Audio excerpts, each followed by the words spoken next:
It's not going to be where the ransomware gets installed. It's going to come from a human error and somebody checking out at the grocery store and checking their email and clicking on a link and not really knowing the repercussions of that.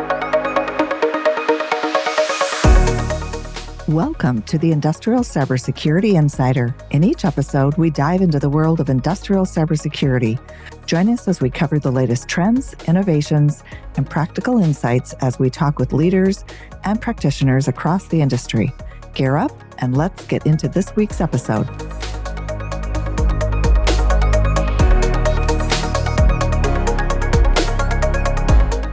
Hi, and welcome. My name is Craig Duckworth, and today I have the pleasure of Kim Anderson from UHY with me. Kim, welcome to the show. Why don't you introduce yourself and give us a little background? Hi, Craig. Thanks for having me. My name is Kimberly Anderson. I live in St. Louis, and I am a managing director in UHY's technology risk and compliance practice area. I can tell you that I have started my career in kind of one area in chemistry and pivoted all the way into IT. It's quite a long story. Happy to go into that if you'd like me to. Yeah, sure. Now, I would say for the listeners out there today, a little more about what you do at UHY, how your organization, which is a large consulting accounting firm, how you're engaging with manufacturers and kind of where you're seeing your clients try and lead toward addressing industrial cybersecurity. Yeah, that's great. So technology risk and compliance is a very large umbrella. We are a global CPA firm primarily known for audit and tax. And we have a lot of other specialty practices, mine being one of them. And what we really are focusing on is being that full service firm, that white glove service, so that we can bring not only IT audits and attest work, but cybersecurity best practices to the majority of our client base. From a manufacturing and industrial client base, I would say looking at IT cyber practices and understanding kind of the people, process, and technology and how they're interacting and maybe where there's some gaps, analyzing that IT spend and trying to make some really great recommendations to help bolster security to our clients. Okay, and that makes sense. As the OT industrial cybersecurity, let's call it arena. I don't know what the right thing is, but as it's beginning to grow, as new technologies are beginning to be more commonplace. I say new, they came on the market 8-10 years ago. You look at the IT space, it's got a 25-year head start. It's larger, it's more mature, it's more accepted, it's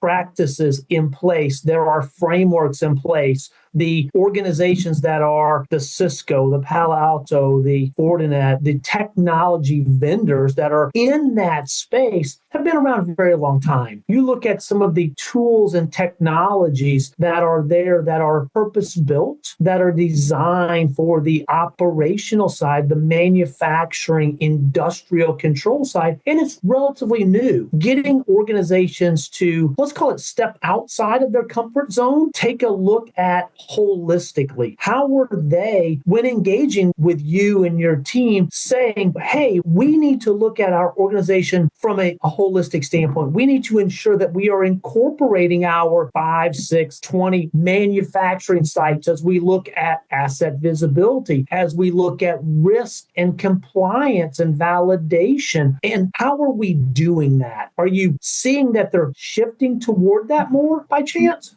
Yeah, Craig, I was actually, as you were talking, it has become evident over the years that we are not seeing that. We are really, really excited if we see network segregation. You know what I mean? And that's a big win. So when we see these networks that are intertwined and we see manufacturing shop floors that are connected to the internet and also connected to the IT environment, it's a big red flag. They need help. They need support. And a lot of times they just don't have the IT team with the right skill sets and accountability to make that happen. We really see that's the gap. Accountability is a big piece. I would say the other portion is authority. You have a CISO or a CIO or someone that's tasked with securing and protecting the manufacturing space, those industrial networks, and they've got some great laid plans. They understand kind of what they're charged with doing from the C-suite, and they're starting to make that tracks down. time they get to the front door of the plant, they open the door and they say, hey, we're here to help you. The plant manager says, not today, you're not. Come back next month, next week, whatever that situation is. And the authority piece of that, it's not quite there yet because they're still reporting structures based off of metrics of uptime versus security and different pieces that really don't coincide with the story you told.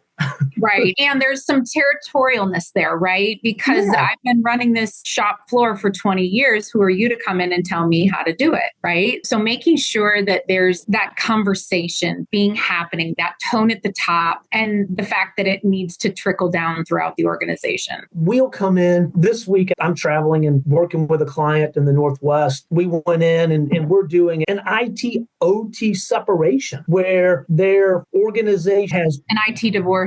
Yeah, really, because they have one large network that all of their IT and OT assets are commingled on. And part of their structure, their directive from the CISO or the executive staff is you need to separate these so that we have separation. Then we need to go in and provide asset visibility on the industrial shop floor, make sure that they understand what they have. What's the plan to put in a vulnerability management program? How are they looking at vulnerabilities for their industrial assets? And it's not an overnight process. It's not an easy process. And organizations are trying to figure it out. They're just a little slow to the ball game, it sounds like. Yeah. And we see a lot of our clients want to throw technology at the problem, or a lot of times they'll want to move from an on-prem solution to the cloud without doing that third-party risk, that vendor analysis piece. And so we really try to add some internal controls around that, right? Making sure that you're getting those SOC reports from those vendors, that you're making sure they're background checking their employees if you're going to put your data in their environment, right? Yeah, for sure. And manufacturing organizations are becoming more accustomed to cloud solutions, to going to the cloud. Not all of them are. We have many, many clients that, based on regulatory compliance, let's think pharmaceutical, life sciences, utilities, that are really driven by practices that, hotel room fire alarm going off. Oh, is that what it is? Oh, wow. Yeah. Do you need to run? Well, it just stopped, so I'm okay. Perfect. What was I saying? Where were we, Kim? We were talking about vendor risk. Okay. As organizations are trying to figure out their risk model and looking at technologies, there are multiple technologies out there. A couple weeks ago, Gartner just came out with a new Magic Quadrant listing the cyber physical system protection platforms, as they're labeling it. And they've got the newest and the greatest with, I think they rated 17 different technology vendors and kind of where they placed them in that quadrant. So as organizations are trying to go down this journey, a couple things we recommend are work with partners that understand the technology, the shop floor, the space that you're in, and find someone that can really guide you along that path. And I would say from your standpoint, the compliance piece, the regulatory piece, as they're looking at this, how does that play into their decision and how do they make the most of that? Yeah, I think it starts with, like you said, the trusted partner, right? You have that trusted partner that you work with. And one of the things that we're seeing is that folks can branch out into several different areas of their company and their practice and still utilize that same model for their trusted partner. At UHY, we have many different practice areas that we can offer. And so I think exploiting that to a certain extent and making sure that we're constantly talking to our clients, talking about their growth patterns and things like that, and then honing in on whether it's our valuation team or if it's a specialty cyber offering or if it's bringing in your team, Craig, which you guys have that niche, that expertise. I think that really plays into that. There's a lot of compliance that folks have to go through and it's a necessary evil. So we really try, like I said, that white glove, making sure that especially folks that are going through it for the first time, there's a lot of fear, right? There's a lot of cost and it's sometimes nerve-wracking for folks because it's in addition to their their day job. So we want to make sure that we're really putting that hat on and giving that customer service and then aligning with other trusted partners. Yeah, that makes total sense. As organizations are understanding what's there, they're looking at their ecosystem and they are beginning to, I guess, walk the walk. It's one thing to check a box. Right. It's another thing to do what you're being asked to do so that when the CEO sits in front of the board, he with confidence can say, we are doing what you've tasked us to do. And I feel comfortable that we're making strides. This is a 1 year, 3 year, 5 year plan, whatever that might be, but we are moving forward and we are getting better each period, whether that's a quarter at a time or whatever it is, but he can truly feel good that the organization is doing that. Yeah. And Craig, we see both. We see the check the box. We are only doing this when you have an audit checklist and you see that everything was done the week before. It's a check the box situation. But we do have a lot of clients that are really trying to proactively put controls in place that are going to not only be applicable to the audit, but they're going to help them from a growth and internal control perspective as they go from a 10 million to a 30 million to a $50 million entity. It really makes sense to design those internal controls for growth. And so that's what we really try to do when we talk about compliance, when we talk about those SOC audits or those ISO audits. Those controls are meant to grow. They shouldn't pigeonhole a company into just kind of a one and done situation. They don't need to be in a vacuum. They're living, breathing documents that as the organization expands, they should expand with it. But yeah, we see the same thing. We'll get engagement from a client that says, hey, we have to respond to an audit that we didn't do so good on, and we've got like 60 days. Can you help us? I'm like, yeah. Yes, we can. We need to get started right now. Yeah. My favorite that I've gotten so far was, we just signed a contract that we get a SOC audit. Can you help us do that? that we currently get one. Can you help us do that? Yeah. Yes, exactly. Yes, we can. Let's shift gears a little bit here. I don't know if this is something that you guys help clients with, that we see organizations constantly that can't get insurance, or insurance is through the roof. It quadrupled last month, Craig, or it's going up. Or our carrier says, if you don't have multi-factor authentication on all of your industrial assets, we can't insure you. And they're like, but we can't put multi-factor authentication on our industrial assets. What do we do? Are you seeing insurance play a role in organizations moving or not moving, even if it's from a financial standpoint? What are you guys seeing with that? Anything at all? Yeah, we've had a lot of clients come to us and say, we have this cyber insurance policy and we've been reading the news and we see the headlines and companies aren't getting paid out. So we don't even know if we're complying with our current policy. Can you do a deep dive on this 800-page document that we have, right? Yeah. And tell us technically what we need to be doing so we can do a gap assessment to that. And so, yeah, I think there's a lot of companies that are scared. There's a lot of companies that we see just not getting it. And they're like, we'll just pay the piper. And then that gap assessment piece is really important, because if there's one small thing you're not doing and your claim is denied because of that, would be very disappointing, right? So the goal is to make sure that insurance is there and that it's working for you, for the organization. Yeah, we see organizations that are, I guess, dealing in fear, uncertainty, and doubt, that it doesn't help the industry. It really hurts. And there is a lot of uncertainty and doubt around insurance. Insurance plays a role.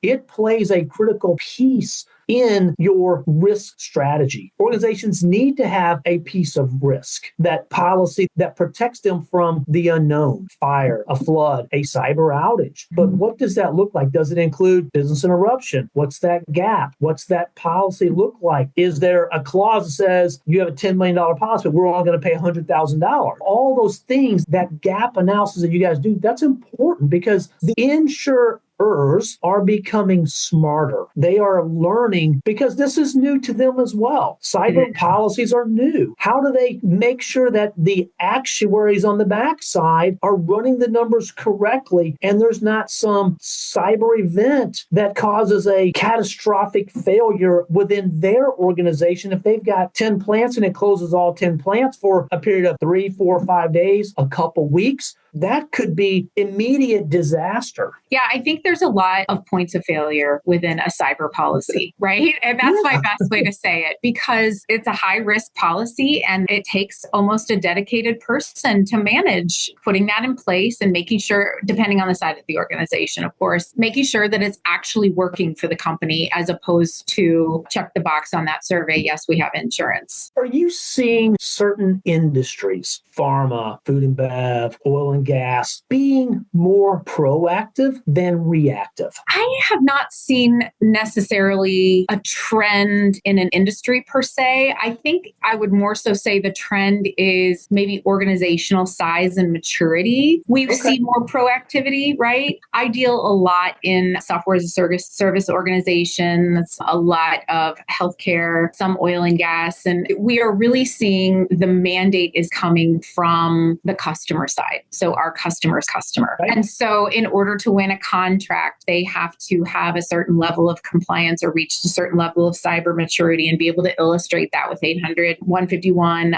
So I think it's not easy to attain. And so we don't see that proactiveness in the smaller organizations, in the startup, although I think they know at some point they have to get there to win those big contracts, right? Yeah. And that brings up another good point. So we often hear secure by design and secure by demand. And it really focuses on what I would call the supply chain. As an organization is procuring contracts and they are selling goods, what does their SLA and how important is that SLA for what they are delivering for their upstream and downstream contracts? Do you guys help clients with that? We haven't in the past, to be honest with you. That's not something that has crossed my desk. I'd be interested in asking my peers that question. I think it's a great question. I just don't know that I have a lot of value to add to that specific topic. Yeah, no, that's fair. Yeah. We see it from an OEM standpoint where organizations, large and small, let's take like GM. I don't know. They make cars. Everybody knows who GM is. They make all the vehicles. So they will insist, and their procurement department, through kind of their legal contracts, will require a cyber awareness and a cyber hygiene level. Like a security assessment that they're doing on their vendors. From all of their downstream vendors that say, hey, if you don't meet this certain requirement, almost like CMMC in the Fed space, from a prime, they all have to meet a certain level, because you look at GM and if you can't get seats, for example, for a car or headlights for a car because they're having a cyber event, it could detrimentally affect production schedule. Mm-hmm. So we're seeing a lot of that as well. We are succumbed to that, right? Several of our clients, we go through that procurement process in order to just be their auditors. And that security assessment is part of it. And I love it. I love filling those out. I mean, I don't actually love it, but I do love it. I love that they're security minded, right? It's important. And we're telling them as part of the audit, hey, you got to check your vendors. We can't say, well, don't check us. We have to be part of that, and we have to be willing. But it's good that you guys are walking that walk as well. And you're saying, hey, we encourage you to do your due diligence on us equally as you do everyone else, because we value your cyber hygiene. We value our cyber hygiene, and we want to make sure that we are practicing what we preach. Yeah, I tend to walk the walk a little bit too much. My husband will say, can you take your auditor hat off for just a hot minute so we can have a conversation? I'm like, lock your credit. Everybody's after, I can see it now. Can you please fill out what you did today? And I need to make sure that you were productive and that you have contested to what I asked. I don't go that far, but good, nice. I have been known to audit the household here and there. There's nothing wrong with that. So as we kind of look back and we maybe wind down, we could talk all day on a lot of these things. If there's a couple pieces of advice that you've seen, maybe a trend, something that organizations that are looking to begin the journey, or maybe they're in the journey somewhere, they're just not quite there. How would you say this is something that you really should pay attention to? There's something that you should really look at incorporating in your path. What advice would you give them? Two things come to mind. The first would be just to dip their toes in a risk assessment. Get a cyber risk assessment. It doesn't have to be a $20,000, $30,000, $50,000, but just going through kind of that NIST framework and looking at where your risks are. Because I think a big part of tackling any issues or problems that you have within your organization is really knowing what your risk threshold is. The second thing that comes to mind is the human firewall. It is the end all be all. Many of these companies are not going to have a brute force attack, and that's not going to be what takes them down. It's not going to be where the ransomware gets installed. It's going to come from a human error and somebody checking out at the grocery store and checking their email and clicking on a link and not really knowing the repercussions of that. Yeah, you're spot on both of those. But something that comes to mind as you brought that up is we will often go in and do a tabletop exercise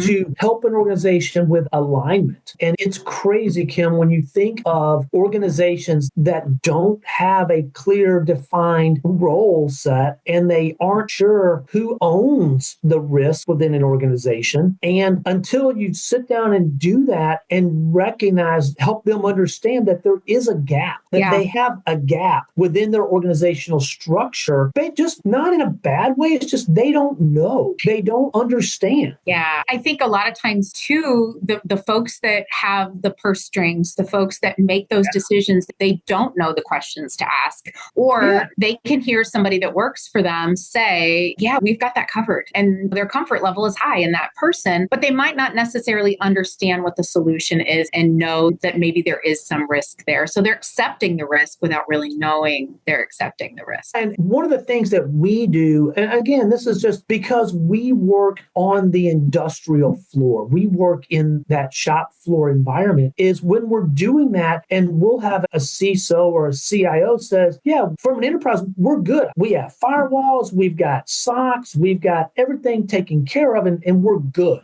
But to take a picture of an industrial panel from their shop floor and put it on the table and say, help me understand how you're protecting these industrial assets, the PLCs or the HMIs that are running a Windows 7 or Windows XP operating system that is connected to your enterprise. How are you protecting that? And to see their facial expressions, they don't know that those items, those assets are connected, and they don't realize that they are not securing those. And the engineering teams, the manufacturing teams, they're not doing anything with it because they've been told forever security is their job. We don't touch it. So that's that, let's call it eye-opening experience for a lot of organizations until they go through that and they realize the assets on the industrial side are different and not the same as the IT assets. That there's a complete set of assets out there that they're not accustomed to looking at. Well, and what works on one does not work on the other. And I don't know if that's common knowledge. I don't believe it is. In the conversations that we have, I can tell you right now, it is not common knowledge. Not at all. Well, thank you so much for your time today. I really appreciate it. It's always great catching up with you. Yes, of course. Happy to do it. Good to see your face. Yep, you as well. Again, thank you for listening, everyone. Kim, if you and your team there have any questions or if you need anything as you're going through this journey with your clients, you know that we play on the opposite side of the fence that you do. It's a complementary environment, so feel free to let us know. We're here to help you. Craig, thanks. Thanks for tuning in to the Industrial Cybersecurity Insider. To stay up to date with our latest episodes, be sure to click the follow or subscribe button now. And if you found this podcast helpful or have a topic you'd like us to discuss, please leave us a review or let us know. Thanks again for listening. See you next time.